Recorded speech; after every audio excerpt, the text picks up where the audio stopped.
ប្រពៃណីរបស់ខ្មែរស្ត្រីនេះមានក្រិតមានវិន័យល្អណាស់ត្រឹមត្រូវជាស្ត្រីហ្នឹង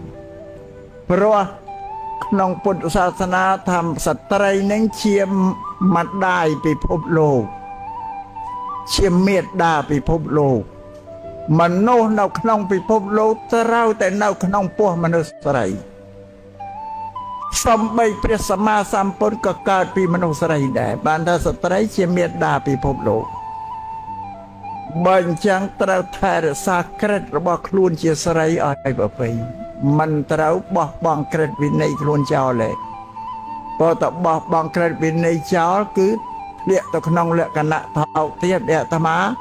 សម្ដែងមិញខាងដើមតែក្រិតនៅស្រីវិន័យនៅសង្ឃលោកសង្ឃតែបង់វិន័យថោកទាបហើយមនុស្សស្រីតែបង់ក្រិតគឺថោកទាបហើយអញ្ចឹងណា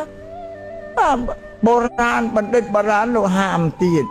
ស្ត្រីជាអ្នកបន្តវង្សគួរផ្ដល់អត្ថភាពឲ្យសុខសាន្តកុំធ្វើខ្លួនដោយដេរឆានដែលលក់ដូរប្រានខូចពុងស្ពងសាគេណា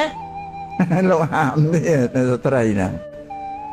អានេះស្ដាប់ទាំងអស់គ្នាទាំងស្រីទាំងប្រុសហ្នឹងឯងកុំប៉ះពាល់គ្នាអីឲ្យខុសប្រវេណីត្រូវគោរពប្រវេណីសង្គ្រោះទី4របស់ម៉ែឪមកលើកូនប្រៃស្រីគឺត្រូវរកគូសកលឲ្យកូនបើពុតលោកមិនអនុញ្ញាតឲ្យកូនស្រីស្រីយុវវ័យដើររកគូខ្លួនឯងទេមិនបានប្រពន្ធលោកហាមថាលោកបិទសិទ្ធិសេរីយើងណាតែមិនដែលយល់យ៉ាងក៏ខុសទៀតព្រះអង្គយល់ថាយុវវ័យវាមើលតែមួយជ្រុងនេះអត់មានមើលគ្រប់ជ្រុងនេះឲ្យតែឃើញរូបរាងល្អស្អាតសមរម្យមើលមិនទើសដល់ល្អដូចទេពអប្សរល្អដូចអប្សរនឹងភាសាសំស្ក្រឹតភាសាសំស្ក្រឹតថាអប្សរៈខ្មែរយកសំស្ក្រឹតមកប្រើថាអប្សរប្រែជាខ្មែរពីអប្សរមកខ្មែរពីថានារីនោះមានលំអមើលមិនទើសមើលសក់ល្អសក់មើលមុខល្អមុខមើលច្រមុះល្អច្រមុះមើលមាត់ល្អមាត់មើលតាណាក៏ល្អដែរគេហៅថាអប្សរឬគេថាទេពអប្សរវាល្អប្រហែលនឹងស្រីទេវតាអានេះណាថាមើលឃើញហើយចាប់ចិត្តហើយអត់បានមើលគ្រប់ជ្រុងទេបើមេត្តាបិតាលោកមើលគ្រប់ជ្រុងមើលចរិយាមេរយាទនារីនោះហើយមើលចំណេះចេះដឹងការវៀងវៃលោកមើលសោតលោកសម្លឹងដល់ទៅពូជម៉ែឪពូជពងវង្សាតែពូជជាអ្នកសប្បុរសល្អត្រឹមត្រូវម៉េចលោកមើលគ្រប់ជ្រុងបានជាព្រះសម្មាសម្ពុទ្ធមិនអនុញ្ញាតឲ្យយុវវ័យដើររកគូសកលខ្លួនឯងនេះមកត្រឹមត្រូវប៉ុណ្ណានេះកុំថាពុទ្ធលោកបាត់សិទ្ធណាខ្លួនអត់ទេដូចជាអាយុមនុស្សអ្នកបច្ចឹមប្រទេសគេសន្មតថាមនុស្សអាយុ8ដល់10ពេញវ័យទាំងស្រីទាំងប្រុសមានសិទ្ធិធ្វើអីបានទាំងអស់ឥតមានម៉ែឪណាមកឃុំក្រងបានទេអាយុ8ដល់10តែព្រះសម្មាសម្ពុទ្ធលោកមិនទទួលយកទេអាយុ8ដល់លោកក៏មរតមុនអ្នកបច្ចឹមប្រទេសថាមនុស្សដល់អាយុ20គាត់បានពេញជាបុរសជាស្ត្រីពេញកំឡោះពេញកំមុំឥឡូវយើងគិតមើលមកមនុស្សអាយុ20 18អ្នកណាចេះដឹងជាង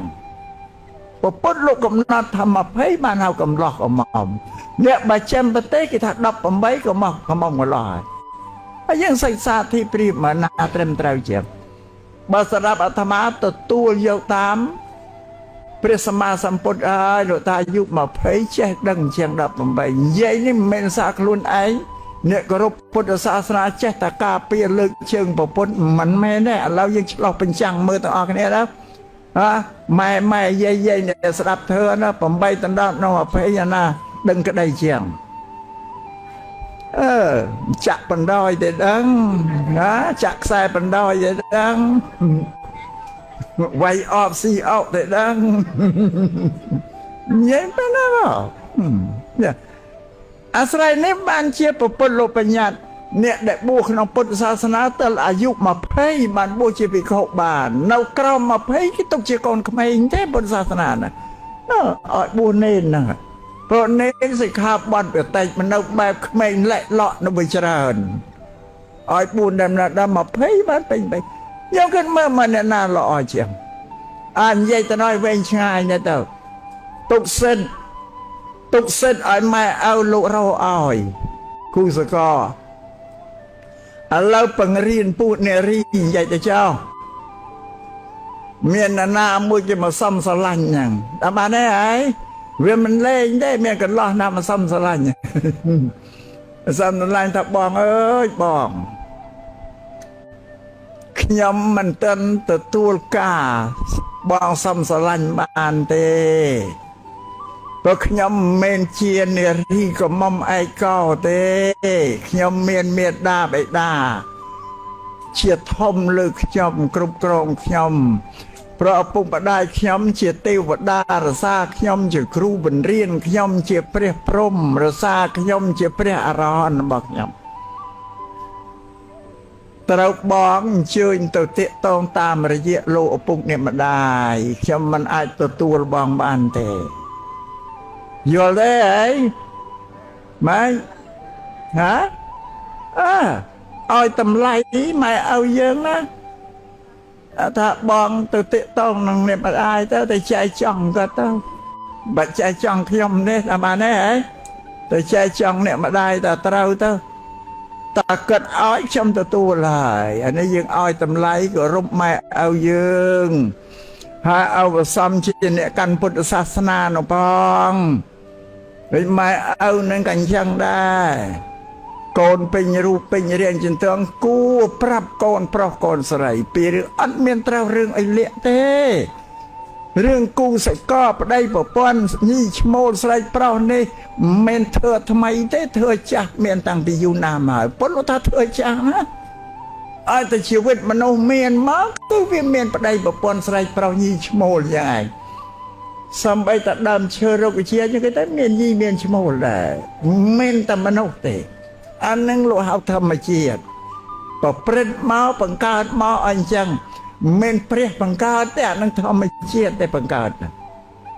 គ្មានព្រះណាបង្កើតមនុស្សទេសធម្មជាតិទាំងអស់ពុទ្ធសាសនាដទៃគេថាព្រះបង្កើតតែពុទ្ធសាសនាពុទ្ធបដិសេធធម្មជាតិទេបង្កើតមនុស្សសត្វទាំងអស់ហ្នឹងអានឹងត្រូវបញ្យល់ប្រាប់កូនកុំឲ្យវាជ្រុលដំណើរស្ដាប់បានណាពីរឿង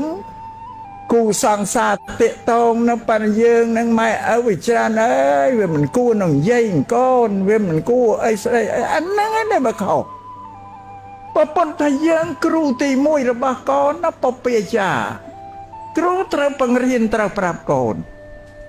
អានឹងខុសពីកូនតែតែណាខុសពីម៉ែឪនឹងច្រើនព្រោះយើងលោកគ្រូបង្រៀនកូនអត់បង្រៀនកូនអីសោះ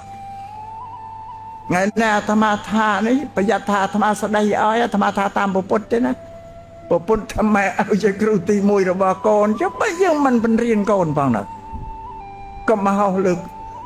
លើម៉ែឪឬក៏មកនៅលើកូន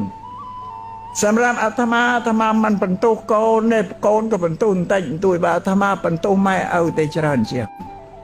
អ្នកណាទៅបន្ទោសកូនអត់ត្រឹមត្រូវទេ